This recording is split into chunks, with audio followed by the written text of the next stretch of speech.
Rasululloh bilmasdilar g'aybni. Folbin qayerdan bilsin?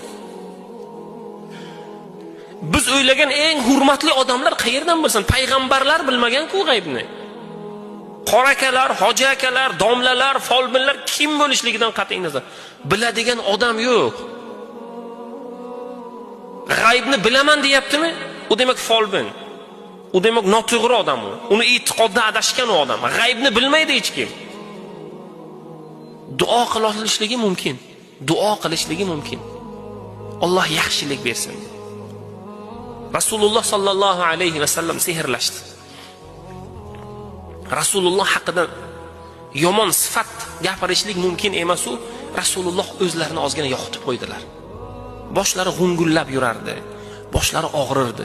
Sehrlanganlar, mana shu Muavvizatayn surasini o'qimay yurganlar, ruqiya yoki masalan sehrning qaysidir holatlarning ta'sirida bo'lganlarning boshi og'riydi.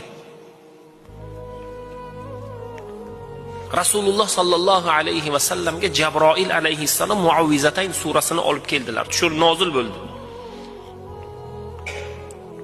Va har bir o'qiganlarida Muavvizatayn surasida har bir oyatini o'qiganlarda tugunlar ochilib ketdi. Shuning uchun shariatda bu suralar ko'zmunchoq suralari deyiladi.